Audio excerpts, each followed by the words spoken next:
Hi Sagittarius, thank you for joining me for your June 2022 Astro Tarot Forecast. My name is Audrey Alison and I am shuffling the Morgan Greer Tarot.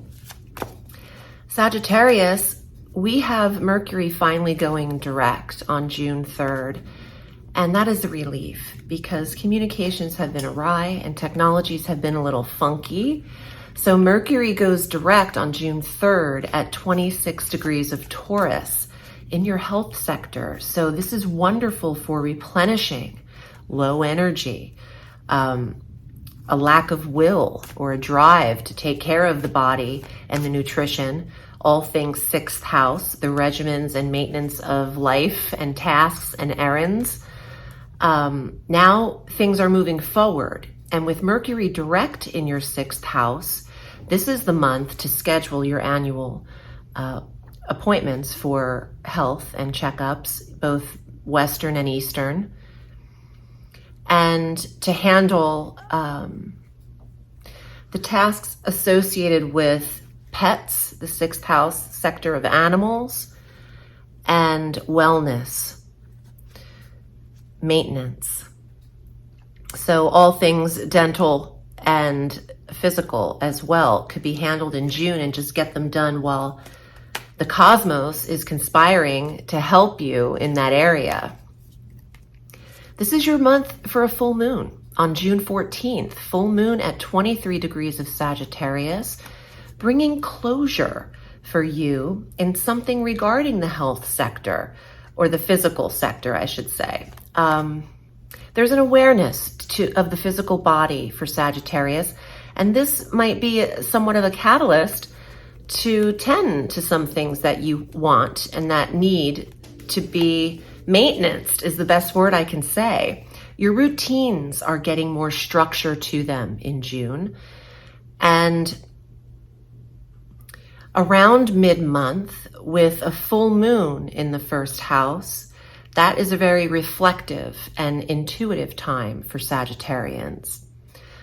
On the 21st, the sun enters the sign of Cancer. It's the longest day of the year, the summer solstice in the Northern Hemisphere.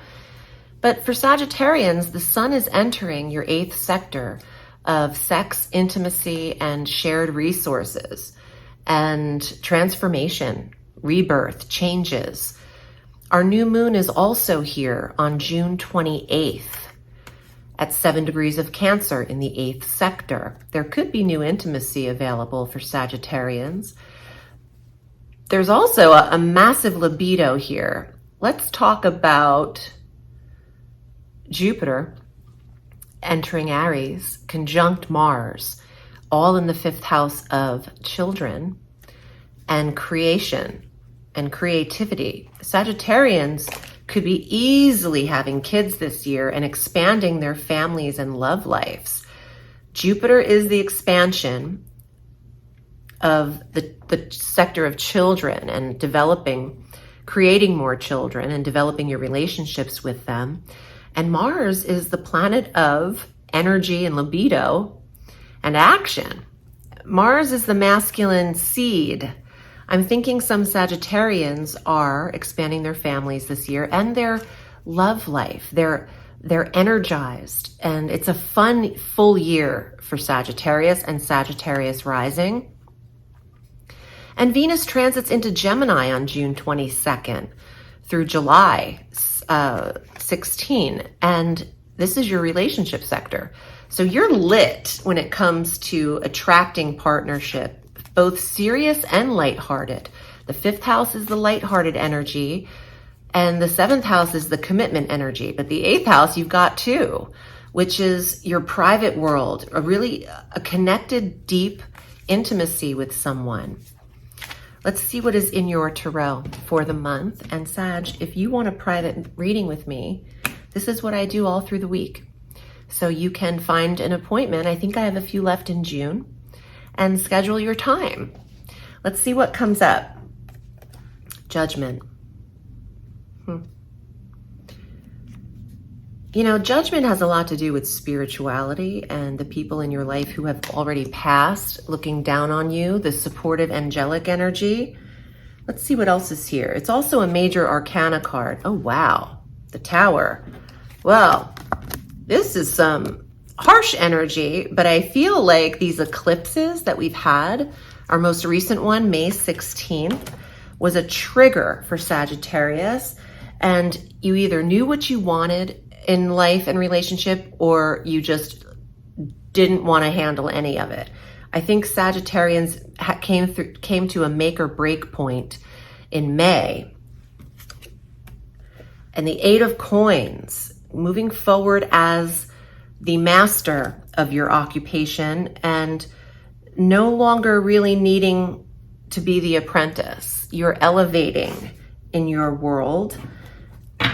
You've had some shakeups in your career too. And I think that maybe there's a dismantling of who's reporting to who, or there might be some restructuring, reorganization in who's the boss around your job and how you're working.